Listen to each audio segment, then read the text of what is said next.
Welcome back to tax साथी। आज के इस इनकम टैक्स डोज के वीडियो में हम लोग बात करने वाले हैं fixed deposit, mutual fund, shares, property, cash deposit, cash withdrawal के साथ साथ अब आपका 26 ईयर्स के अंदर एसएफटी ट्रांजैक्शन के अंदर एलआईसी प्रीमियम, होटल्स बिल का प्रीमियम, रेंट जो आपने पे किया है, इलेक्ट्रिसिटी का पेमेंट, प्रॉपर्टी टैक्स का पेमेंट भी 26 ईयर्स के अंदर आएगा। नए चेंजेस जो है इंट्रोड्यूस किए गए हैं इनकम टैक्स में फॉर्म 26 एएस में 13 अगस्त 2020 से। तो ये सारे नए चेंजेस के साथ साथ हम सारी ये बातें भी देखेंगे कि फिक्स डिपॉजिट, कैश डिपॉजिट और कैश विड्रॉल के कौन सी ऐसी लिमिट है जहां तक अगर आप डिपॉजिट करवाते हैं, विड्रॉल करते हैं या अपनी फिक्स डिपॉजिट करवाते हैं, शेयर्स में इन्वेस्ट करते हैं, प्रॉपर्टी में डीलिंग करते हैं, तो वो सारी इंफॉर्मेशन आपके फॉर्म 26 एएस के अंदर नहीं आएगी। और आएगी तो किस लिमिट को क्रॉस करने के बाद आएगी और इसकी इंफॉर्मेशन डिपार्टमेंट को कैसे मिलती है, कौन देता है, ये सारी बातें आज के इस वीडियो में हम डिस्कस करने वाले हैं। तो अगर आप भी जानना चाहते हैं ये सारी इंपॉर्टेंट बातें तो आप इस वीडियो को पूरा एंड तक देखिए, साथ में मैक्सिमम लोगों के साथ शेयर कीजिए क्योंकि वीडियो बहुत ही इंपॉर्टेंट है और हर दिन लेटेस्ट जो चेंजेस होते हैं इनकम टैक्स के अंदर मैं आप सभी के लिए लेटेस्ट वीडियो अपडेट के माध्यम से वीडियो अपडेट लाती हूं। तो उसके लिए आप मेरे चैनल टैक्स साथी को सब्सक्राइब कर लीजिए, बेल आइकन को प्रेस कर दीजिए ताकि जैसे ही लेटेस्ट वीडियो अपडेट आए आपको उसका नोटिफिकेशन जो है मिल जाए और आप अब खुद को इनकम टैक्स के लिए अपडेट कर सके। तो चलिए स्टार्ट करते हैं हमारे आज के इस वीडियो को। लेकिन वीडियो को स्टार्ट करने से पहले एक छोटी सी रिक्वेस्ट है कि अगर अभी तक आपने हमारे टेलीग्राम चैनल पर ज्वाइन नहीं किया है तो ज्वाइन कर लीजिए, जहां पर मैं लेटेस्ट पीडीएफ और पीपीटीज शेयर करती हूँ और आप सब जुड़ सकते हैं हमारी यूट्यूब चैनल की मेंबरशिप पे, जिसका लिंक मैंने वीडियो के डिस्क्रिप्शन में दे दिया है। तो चलिए स्टार्ट करते हैं हमारे आज की इस वीडियो को।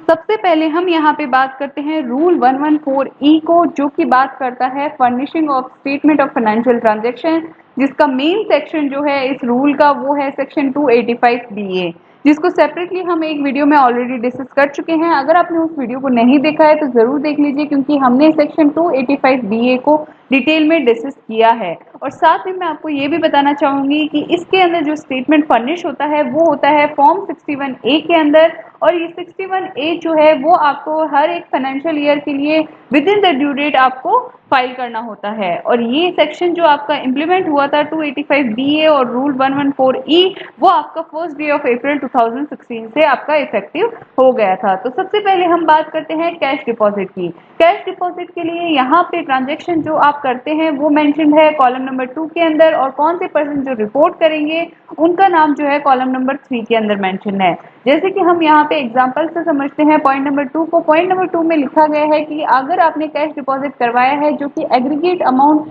10 लाख रुपए या उससे ज्यादा है, और ये जो अमाउंट आपने डिपॉजिट करवाया है एक या एक से ज्यादा अकाउंट्स के अंदर करवाया है, लेकिन वो है अदर देन करंट अकाउंट और फिक्स डिपॉजिट, यानी कि जो टाइम डिपॉजिट है उसके अलावा जो भी अकाउंट में आपने डिपॉजिट करवाया है। जैसे कि हम एग्जांपल में समझिए कि अगर आपने अपने सेविंग बैंक अकाउंट के अंदर आपने डिपॉजिट करवाया है एग्रीगेट अमाउंट जो कि 10 लाख रुपए से ज्यादा है, फॉर एग्जांपल 12 लाख रुपए जिस बैंक के अंदर करवाया है, हम यहाँ पे कोई सा भी बैंक ले सकते हैं, जिसके बैंक के अंदर आपने करवाया है तो वो बैंक आपका नाम यहाँ पे रिपोर्ट करेगा अपने एसएफटी ट्रांजेक्शन के अंदर। तो इसमें कौन कौन से पर्सन इंक्लूडेड है जो की रिपोर्टिंग की रिस्पॉन्सिबिलिटी है, इसमें बैंकिंग कंपनी, कॉर्पोरेटिव बैंक और जो बैंक और बैंकिंग इंस्टीट्यूशन है, और पोस्ट ऑफिसेज भी यहाँ पे जो है इसमें रिस्पॉन्सिबल बनाए गए हैं, जिसमें पोस्ट ऑफिस के लिए जो पोस्ट मास्टर है वो यहाँ पे रिपोर्ट करेंगे। उसके बाद है टाइम डिपॉजिट। टाइम डिपॉजिट अगर आपने कोई करवाई है जिसका एग्रीगेट अमाउंट 10 लाख या उससे ज्यादा है तो वो आपका रिपोर्ट किया जाएगा। लेकिन इसके अंदर एक एक्सेप्शन रखा गया है कि अगर कोई टाइम डिपॉजिट आपकी रिन्यू होती है दूसरे टाइम डिपॉजिट से तो उसको यहाँ पे इंक्लूड नहीं किया जाएगा, उसकी लिमिट को इस लिमिट के अंदर इंक्लूड नहीं किया जाएगा। और इसमें सेम आपका banking company, corporative bank, banking institution को इंक्लूड किया गया है, पोस्ट मास्टर को यहाँ पे इंक्लूड किया गया है, निधि कंपनीज को यहाँ पे इंक्लूड किया गया है, साथ में एनबीएफसी को भी यहाँ पे जो है वो इंक्लूड किया गया है। पॉइंट नंबर 1 जो कि बात करता है अगर आपने कैश का पेमेंट किया है और वो पेमेंट जो आपने कैश में किया है वो किसी बैंक ड्राफ्ट को परचेज करने के लिए, किसी पे ऑर्डर को परचेज करने के लिए या बैंकर्स चेक को परचेज करने के लिए अगर आपने किया है और जिसका एग्रीगेट अमाउंट एक फाइनेंशियल ईयर के अंदर 10 लाख या उससे ज्यादा है, तो आपके जो बैंक है, बैंकिंग कंपनी, कॉर्पोरेटिव बैंक, आपका जो हो गया बैंकिंग इंस्टीट्यूशन हो गया, वो सारे ये ट्रांजैक्शन आपके रिपोर्ट करेंगे। अगर आपने कैश एग्रीगेट पेमेंट भी किया है और ये है प्रीपेड इंस्ट्रूमेंट के लिए भी, और वो अमाउंट है 10 लाख रुपए या उससे ज़्यादा, तो वो भी आपका रिपोर्ट किया जाएगा। साथ में अगर आपने विड्रॉल किया है या डिपॉजिट करवाया है, कैश डिपॉजिट, कैश विड्रॉल, जो कि आपका बियरर चेक को भी इसमें इंक्लूड किया गया है और जिसका एग्रीगेट अमाउंट जो है वो 50 लाख रुपए या उससे ज़्यादा है एक फाइनेंशियल ईयर के अंदर, तो और वो फाइनेंशियल ईयर जो यहाँ पे देखा जाएगा, हम यहाँ पे अकाउंट देखेंगे, यानी करंट अकाउंट के अंदर यहाँ पे एक या एक से ज़्यादा करंट अकाउंट के अंदर अगर आपने एक साल के अंदर जिस फाइनेंशियल ईयर की हम बात कर रहे हैं उस फाइनेंशियल ईयर के अंदर आपने चाहे कैश डिपॉजिट या कैश विड्रॉल 50 लाख रुपए से ज्यादा कर लिया, जिसमें बियरर चेक को भी इंक्लूड किया गया है, तो आपका ये एसएफटी ट्रांजैक्शन के अंदर रिपोर्ट होगा। फॉर्म 26 एएस के अंदर कॉलम जो पार्ट ई होता है उसके अंदर आपका रिपोर्ट होगा। तो पार्ट ई एसएफटी ट्रांजैक्शन कैसे रिपोर्ट होगा उसको हम प्रीवियस वीडियो के अंदर डिटेल में डिस्कस कर चुके हैं। अगर आपने उस वीडियो को नहीं देखा है तो जरूर देख लीजिए। इनकम टैक्स दोस्त की प्लेलिस्ट का लिंक मैंने यहाँ पे आई बटन पे भी दे दिया है। अब हम बात करते हैं पार्ट 4। पार्ट 4 बात करता है अगर आपने कोई पेमेंट किया है किसी भी पर्सन को और वो है एग्रीगेट 1 लाख रुपए कैश में, 1 लाख रुपए से ज्यादा या 1 लाख रुपए कैश, तो यहाँ पे उसमें आपका क्या है कि जो पेमेंट हो रहा है कैश के अंदर वो, और आपका 10 लाख रुपए का कैश का पेमेंट जो है या 10 लाख रुपए से ज्यादा जो कि बिल आपके रेज हुए हैं क्रेडिट कार्ड के अगेंस्ट में, तो उस फाइनेंशियल ईयर के अंदर अगर आपने पेमेंट किया है तो जिस बैंक को पेमेंट हो रहा है या आपके corporative bank, corporative society, corporative banks, कोई भी बैंक्स है या इंस्टीट्यूशन है, तो वो सारे पर्सन, कोई कंपनी है, इंस्टीट्यूट है जो क्रेडिट कार्ड इशू करती है, वो सारे पर्सन आपके नाम को यहाँ पे एसएफटी के अंदर रिपोर्ट करेंगे और सेम डिटेल आपके 26 एएस के अंदर आ जाएगी। अगर आपने कोई भी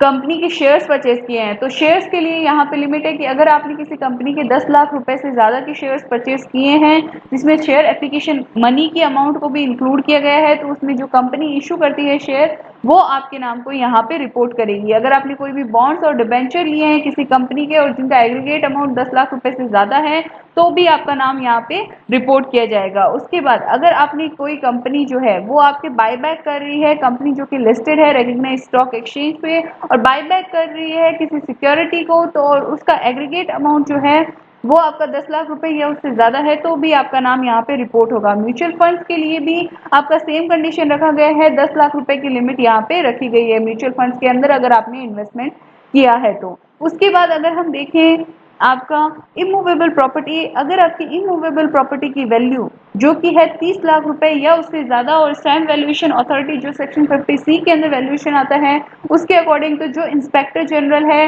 और आपका जो रजिस्ट्रार है, सब रजिस्ट्रार है, वो आपके नाम को यहाँ पे रिपोर्ट करेगा। साथ में ऐसे पर्सन जिनकी ऑडिट होती है सेक्शन 44AB के अंदर, अब 44AB के अंदर कौन से पर्सन लाइबल है ऑडिट के लिए, अगर आपको जानना है तो 44AB के लिए मैंने अभी वीडियो डाला है मेरे चैनल पे, आप उस वीडियो को जरूर देख लीजिए इनकम टैक्स ब्यूरो की प्लेलिस्ट से जाके। तो यहाँ पे जो पर्सन लाइबल है ऑडिट के लिए और उनको रिसीव होती है कैश पेमेंट जो कि है exceed 2 lakh rupees for sale, sale के अगेंस्ट में उनको 2 लाख रुपए कैश के अंदर रिसीव हो रहा है किसी भी पर्सन से जो कि गुड्स और सर्विसेज के अगेंस्ट के नेचर में है, तो वो भी यहाँ पे पर्सन जो है रिस्पॉन्सिबल है, लाइबल है यहाँ पे एसएफटी ट्रांजेक्शन को रिपोर्ट करने के लिए। अब फॉर्म 26 एएस के अंदर कैसे आता है मैं आपको एक बार ब्रीफली दिखा देती हूँ, फिर हम लेटेस्ट जो नए अपडेट हुए हैं एसएफटी ट्रांजेक्शन के अंदर वो डिस्कस करेंगे। एएस के अंदर जैसे कि मैंने आपको वीडियो की स्टार्टिंग में ही बताया था कि 26 एएस के अंदर पार्ट ई के अंदर आपके एसएफटी ट्रांजैक्शन जो है वो आपकी रिपोर्ट होंगी, उसकी डिटेल्स रहेगी। तो उसके अंदर जैसे कि आपका सीरियल नंबर रहेगा, टाइप ऑफ ट्रांजैक्शन क्या है, टाइप उसका फाइलर का नाम रहेगा, उसका ट्रांजैक्शन डेट रहेगा, सिंगल है या ज्वाइंटली है उसका डिटेल रहेगा, साथ में नंबर ऑफ पार्टी, कितनी पार्टी इन्वॉल्व है इसमें, अमाउंट, मोड और रिमार्क्स। और उसके बाद यहाँ पे नोट के अंदर लिखा गया है जो एसएफटी के फाइनेंशियल ट्रांजैक्शन फाइल करने का जो ड्यू डेट है वो स्पेसिफाइड एंटिटीज जो फाइलर्स हैं उनके लिए 31 मई है और हर फाइनेंशियल ईयर एंड होने के 31 मई तक आपको अपना एसएफटी जो है रिटर्न यहाँ पे स्टेटमेंट फाइल करना है। तो अब हम चलते हैं नए एसएफटी ट्रांजैक्शन के जो एडिशन हुआ है और अभी अभी जो इंट्रोड्यूस किए गए हैं honouring the honest transparent taxation system के अंदर, तो जो भी नए ट्रांजैक्शन अब एसएफटी के स्कोप को और भी ज्यादा बढ़ा दिया गया है, और भी ज्यादा वाइड कर दिया गया है। अभी अभी हमारे फाइनेंस मिनिस्ट्री और यहाँ पे प्राइम मिनिस्टर के द्वारा नए प्रपोज टैक्स बेस के अंदर नए मेजर जो हैं वो यहाँ पे इंट्रोड्यूस किए गए हैं। तो उसके अंदर एसएफटी के स्कोप को और बढ़ा दिया गया है। तो सबसे पहला अगर मैं ट्रांजैक्शन की बात करूँ जो एसएफटी के अंदर ऐड हुआ है, वो हुआ है अगर आप एजुकेशनल फी का पेमेंट करते हैं या डोनेशन देते हैं 1 लाख रुपए से ज्यादा, तो अब वो आपके एसएफटी के स्कोप के अंदर आ जाएगा। एसएफटी के स्कोप में आते ही आपका 26 में आ जाएगा। तो 26 के अंदर आते ही अब आपको क्या करना होगा, 26 को रिकंसाइल करना होगा। अगर आपका रिकंसिलेशन नहीं होगा तो उसका आपको जो है यहाँ पे आंसर देना होगा, उसका यहाँ पे आपको प्रॉपर रीजन देना होगा कि आपका यहाँ पे मैच क्यों नहीं कर रहा है अपने रिटर्न ऑफ इनकम से। तो उसके लिए आपको जो नोटिस आएंगे, असेसमेंट होगा। असेसमेंट भी यहाँ पे गवर्नमेंट ने इंट्रोड्यूस कर दिया है, फेसलेस असेसमेंट, जिसको हमने प्रीवियस वीडियो के अंदर डिस्कस किया। अगर आपने उस वीडियो को नहीं देखा है तो जरूर देख लीजिए। तो यहाँ पे अगर मैं बात करूँ कि आपका एजुकेशनल फी और डोनेशन के बाद आपका जो सबसे मेजर चेंज हुआ है वो हुआ है इलेक्ट्रिसिटी को लेके। अगर आप इलेक्ट्रिसिटी कंज्यूम करते हैं पूरे साल के अंदर, आपका जो इलेक्ट्रिसिटी का पेमेंट है वो 1 लाख रुपए से ज्यादा है, तो पहले सिर्फ आपका मैंडेटरी आईटीआर फाइलिंग था, लेकिन अब इसे जो है 26 के अंदर भी ला दिए गए हैं एसएफटी के अंदर ऐड करके। फिर आपने अगर डोमेस्टिक बिजनेस एयर ट्रेवल किया है या आपने फॉरेन ट्रेवल किया है तो वो भी आपका 26 के अंदर रिपोर्ट होगा। उसके बाद आपका होटल बिल का अगर आपने पेमेंट किया है जो कि है अबाउट 20,000, तो उसका भी आपका एसएफटी के अंदर रिपोर्ट होगा। उसके बाद आता है अगर आपने कोई ज्वेलरी परचेज किया है, व्हाइट गुड्स परचेज किया है, प्लैटिनम, अगर आपने कुछ व्हाइट गुड्स है, सिल्वर परचेज किया है, पेंटिंग परचेज किया, मार्बल्स या एक्सेट्रा जो कि आपकी ज्वेलरी काइंड ऑफ नेचर है, तो वो अगर पेमेंट आपका जो है 1 लाख रुपए से ज्यादा है तो वो भी आपका एसएफटी के अंदर कवर्ड हो जाएगा। उसके बाद अगर मैं बात करूं, अगर आपने कोई भी डिपॉजिट करवाया है या आपने क्रेडिट किया है करंट अकाउंट को अबव 50 लाख, तो वो आपका एसएफटी के अंदर कवर्ड हो जाएगा। फिर आपने अगर नॉन करंट अकाउंट के अंदर डिपॉजिट और क्रेडिट करवाया है अबाउट 25 लाख, तो इस पॉइंट पे जो है आपका जल्द ही क्लैरिफिकेशन आना चाहिए नोटिफिकेशन के अंदर। जब भी ये नोटिफिकेशन, ये प्रपोजल जो है आपके फाइनलाइज होंगे, नोटिफिकेशन ऑफिशियल गैजेट के अंदर नोटिफाई होंगे, तो उसमें आपका 25 लाख से ऊपर जो भी आपका डिपॉजिट करवाया है नॉन करंट अकाउंट के अंदर, तो वो भी आपका एसएफटी के अंदर कवर कर लिया गया है। तो उसके बाद है कि आपका प्रॉपर्टी टैक्स का अगर आपने पेमेंट किया है 20,000 रुपए से ज्यादा, तो वो आपका एसएफटी के अंदर कवर कर लिया गया है। साथ में लाइफ इंश्योरेंस प्रीमियम जिसका पेमेंट हम लोग करते हैं एटीसी की डिडक्शन लेने के लिए, जो मेन सोर्स होता है एटीसी की डिडक्शन के लिए वो होता है हर एक पर्सन के लिए एलआईसी। तो अगर आपने एलआईसी का पेमेंट, प्रीमियम का पेमेंट किया है 50,000 रुपए से ज्यादा, तो वो भी अब आपका 26 के अंदर आएगा। उसके बाद आपका हेल्थ इंश्योरेंस यानी कि एटीडी के अंदर अगर आपने, आपकी जो मैक्सिमम डिडक्शन है 25,000 की है, तो यहाँ पे आपने अगर 20,000 का भी हेल्थ इंश्योरेंस का पेमेंट, 20,000 हेल्थ इंश्योरेंस का भी पेमेंट किया है, तो वो भी आपका एसएफटी के अंदर कवर्ड है। साथ में यहाँ पे शेयर ट्रांजैक्शन को इंक्लूड किया गया है, डीमेट अकाउंट्स को इंक्लूड किया गया है और बैंक लॉकर्स को यहाँ पे इंक्लूड किया गया है। अब बात करते हैं रिडक्शन और कलेक्शन ऑफ टैक्स की, जो कि हायर रेट पे नॉन फाइलर ऑफ रिटर्न्स के लिए होगी। यानी कि जो हायर इंटरेस्ट रेट, यहाँ पे हायर टैक्स रेट है, वो आप पे एप्लीकेबल होगा जो भी यहाँ पे नॉन फाइलर रहेगा। उसके बाद कंपल्सरी फाइलिंग कर दिया है रिटर्न का, और वो किसके लिए है, जिनका बैंकिंग ट्रांजेक्शन है 30 लाख रुपए या उससे ज्यादा, सारे प्रोफेशनल, सारे बिजनेस जिनका टर्नओवर जो है 50 लाख रुपए से ज्यादा है, और जिन्होंने यहाँ पे रेंट का पेमेंट किया है अबव 40,000, तो उनको अपना रिटर्न ऑफ इनकम यहाँ पे फाइल करना है। तो इस तरह से 26 के अंदर अब काफी सारे नए ट्रांजैक्शन आएंगे। तो आशा है इस वीडियो से आपको क्लैरिटी मिल गई होगी। और अगर आपको कोई भी फिर भी क्वेरी रहती है एसएफटी के रिगार्डिंग, किसी भी इनकम टैक्स क्वेरी के रिगार्डिंग, जीएसटी के रिगार्डिंग, सीए से रिलेटेड, तो आप हमें पूछ सकते हैं वीडियो के कमेंट बॉक्स के लिए। स्पेशल क्वेरी के लिए आप हमारे साथ हमारी यूट्यूब चैनल की मेंबरशिप पे जुड़ सकते हैं, हमें ईमेल कर सकते हैं।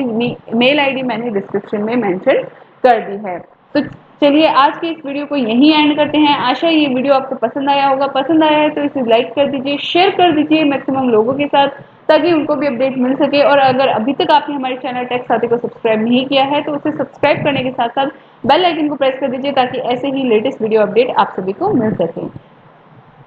जय हिंद, जय भारत।